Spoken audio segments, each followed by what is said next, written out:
Parade का इंतज़ार करते हुए काचा और उसके कुछ दोस्त सोच रहे थे कि परेड कहाँ ख़त्म होगी।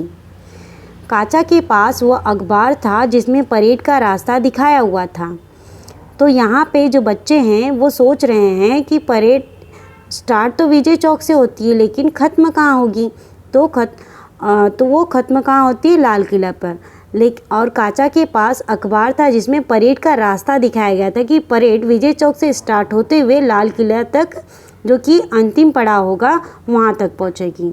ठीक है, तो बच्चे परेड का रास्ता पता करने के लिए इस नक्शे को देखने लगे। ये नक्शा आपको दिया है, ठीक है, नक्शा नंबर 3। यहाँ पे आपको देखिए नक्शे में आपको दिशाएं भी बताई गई हैं, उत्तर, पश्चिम, पूर्व और दक्षिण दिशा। आप देख सकते हैं पूरब, पश्चिम और दक्षिण, और ऊपर की तरफ उत्तर है। ठीक है, चलिए नेक्स्ट पेज पे चलते हैं। यहाँ पे देखिए बच्चे आपस में बातें कर रहे हैं। अरे देखो, यह इंडिया गेट है और यह रहा राष्ट्रपति भवन। इनके बीच ये लंबी सड़क राजपथ है। ठीक है, चलो अंदाज़ा लगाएं कि राजपथ कितने किलोमीटर लंबा है। तो दूसरे लड़के ने कहा, मेरी माँ ने मुझे बताया था कि विजय चौक से लेकर इंडिया गेट तक राजपथ 2 किलोमीटर लंबा है।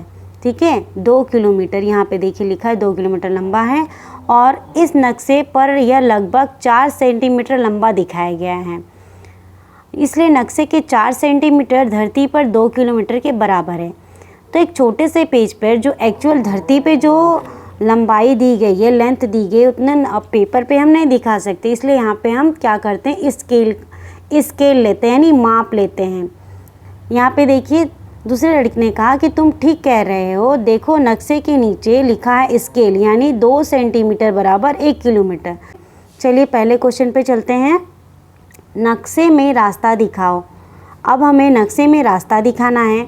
नक्शा नंबर जो 3 है उसमें हमें रास्ता दिखाना है। परेड का रास्ता दिखाओ कि परेड कहाँ से शुरू होकर कहाँ पे ख़त्म हो रही है, और इंडिया गेट व राजपथ पर निशान लगाओ। तो चलिए देखते हैं नक्शे नंबर 3 पे। ये रहा नक्शा हमारा 3। इसे हम थोड़ा सा और छोटा कर लेते हैं। देखिए अब यहाँ पे हमको राजपथ पर निशान लगाना है। तो ये रहा हमारा राजपथ, सबसे लंबी सड़क राजपथ है, और ये रहा इंडिया गेट। ठीक है, ये हमने निशान लगा लिया। ठीक है, अब बताया जा रहा है, पूछा जा रहा है हमसे कि परेड जो स्टार्ट हो रही है, परेड का रास्ता क्या है। तो परेड का रास्ता है, विजय चौक से परेड निकल रही है, फिर इंडिया गेट से तिलक मार्ग से बहादुर शाह मार्ग, फिर सुभाष मार्ग, ठीक है, और फिर लाल किला। ये है परेड का रास्ता। नेक्स्ट क्वेश्चन पे चलते हैं। नक्शे को देखो और पता लगाओ कौन सी सड़क सबसे लंबी है, बहादुर शाह जफर मार्ग, सुभाष मार्ग या तिलक मार्ग। तो देख लेते हैं कौन सी सड़क सबसे लंबी है। तो यहाँ पे मैं आपको अलग अलग कलर से बता देती हूँ। यहाँ पे देखिए, ये यहाँ तक, यहाँ क्या है, तिलक मार्ग है। ओके, नेक्स्ट जो है बहादुर शाह जफर मार्ग, ये यहीं तक है। उसके बाद आता है हमारा सुभाष मार्ग। तो सुभाष मार्ग यहाँ से शुरू होकर यहाँ तक फिर लाल किले पर जाता है। सॉरी, ये ऐसे, ठीक है। तो सबसे जो लंबी सड़क है वो क्या है, सुभाष मार्ग है। नेक्स्ट क्वेश्चन देख लेते हैं। अगर रूबिया जामा मस्जिद की ओर से परेड देखने आ रही है तो सोचो उसे कितना दूर तक चलना पड़ेगा। तो रूबिया जामा मस्जिद से है, तो जामा मस्जिद को देख लेते हैं नक्शे पे। जामा मस्जिद कहाँ है, तो यहाँ पे आप देख सकते हो जामा मस्जिद ये रहा। ठीक है, परेड कहाँ से है, यहाँ परेड यहाँ से यहाँ जा रही है। ठीक है, और रूबिया को यहाँ से यहीं तक आना है। अगर आप इसे स्केल से मापेंगे अपने, तो ये 1 सेंटीमीटर या 1 सेंटीमीटर की लंबाई होगी। और जो आपको इस नक्शे पे माप दिया गया है कि 2 सेंटीमीटर बराबर 1 किलोमीटर है। ठीक है, कि 1 किलोमीटर में 1 किलोमीटर बराबर 1000 मीटर होता है। तो आधा किलोमीटर में 500 मीटर होगा। ठीक है, इस तरीके से। तो रूबिया को 500 मीटर की दूरी तय करनी होगी परेड देखने के लिए। नेक्स्ट क्वेश्चन पे चलते हैं। ग देखिए, परेड का पूरा रास्ता लगभग कितना लंबा है? तो परेड का पूरा रास्ता जब आप नापेंगे विजय चौक से, आप देख रहे हैं कि राष्ट्रपति भवन से लेकर इंडिया गेट तक की दूरी कितनी बताई गई थी? 2 किलोमीटर। ठीक है, तो जो तिलक मार्ग से लेकर सुभाष मार्ग तक जो टोटल लेंथ होगी वो कितनी होगी? 12 सेंटीमीटर होगी। अगर आप अपनी स्केल से माप रहे हैं तो 12 सेंटीमीटर होगी। और ऊपर ही जब बच्चे आपस में बात कर रहे थे तो उन्होंने बताया था कि राष्ट्रपति भवन से लेकर इंडिया गेट तक जो है वो 4 सेंटीमीटर है। ठीक है, तो 12 और 4 कितने हो गए? 16 सेंटीमीटर। ठीक है, और जो स्केल पे माप दिया गया है 2 सेंटीमीटर बराबर 1 किलोमीटर है। ठीक है, तो यहाँ पे 16 सेंटीमीटर कितना होगा? जब 2 का 1 हो रहा है, 2 सेंटीमीटर बराबर हो रहा है 1 किलोमीटर, यानी 2 का आधा हो जा रहा है 1, तो 16 का कितना हो जाएगा? आधा। 16 का आधा कितना हो जाएगा? 8।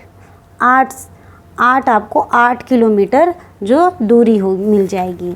ठीक है, आई होप आप समझ रहे हो। ठीक है, ध्यान से समझिए, आपको समझ में आ जाएगा, इतना हार्ड नहीं है। नेक्स्ट देखिए, और यहाँ पे जो आंसर आपका होगा 8 किलोमीटर। जैसे जैसे परेड आगे बढ़ रही उन्हें कुछ बच्चे हाथी पर आते हुए दिखे। ये वही बच्चे हैं जिन्हें बहादुरी के लिए इनाम दिया गया। उसके बाद अलग अलग स्कूलों के बच्चों ने तरह तरह के नृत्य और करतब दिखाए। बच्चे परेड के साथ लाल किले तक जाना चाहते थे। गप्पू लाल किला पहले देख चुका था तो वह बाकी बच्चों को उसके बारे में बताने लगा। ठीक है, अब यहाँ पे आप देखेंगे नीचे आपको छोटे छोटे अक्षरों में लिखा हुआ है, बच्चों को समझ आना चाहिए कि नक्शे में स्केल की क्या ज़रूरत है। अब देखिए, जो एक्चुअल जो लेंथ है राष्ट्रपति भवन से लेके इंडिया गेट तक वो 2 किलोमीटर है। तो आप 2 किलोमीटर एक छोटे से पेज पे तो बना नहीं सकते। 2 किलोमीटर पेज, इतनी बड़ी रोड तो आप बता नहीं सकते। इसके लिए हर एक चीज़ के बीच में जो डिस्टेंस है वो जितनी है एक्चुअल में, सच में जितनी है धरती पे उसकी दूरी, उतनी ही दूरी आप छोटे स्केल पे छोटे माप से आप नक्शे पे बना सकते हैं। हमें इस बात पर चर्चा करनी चाहिए कि जब हम एक बड़े क्षेत्र को छोटे कागज़ पर दिखाते हैं तो हिस्से को एक निश्चित अनुपात में कम करना पड़ता है, जिससे कि जगहों की आपसी दूरी और स्थिति वैसे ही बनी रहे। ओके, तो यहाँ पे बच्चों देखिए, आप जो पेज है 116 उसको आप अगर आपको नहीं समझ में आया तो 1 या 2-3 बार आप वीडियो को रिपीट करके समझने की कोशिश करें, समझ में आ जाएगा। ओके, आगे के जो पेजेस है आगे के वीडियोस में कंप्लीट करेंगे। अगर आपको वीडियो अच्छी लगती है तो लाइक और कमेंट ज़रूर करें। Till then bye bye.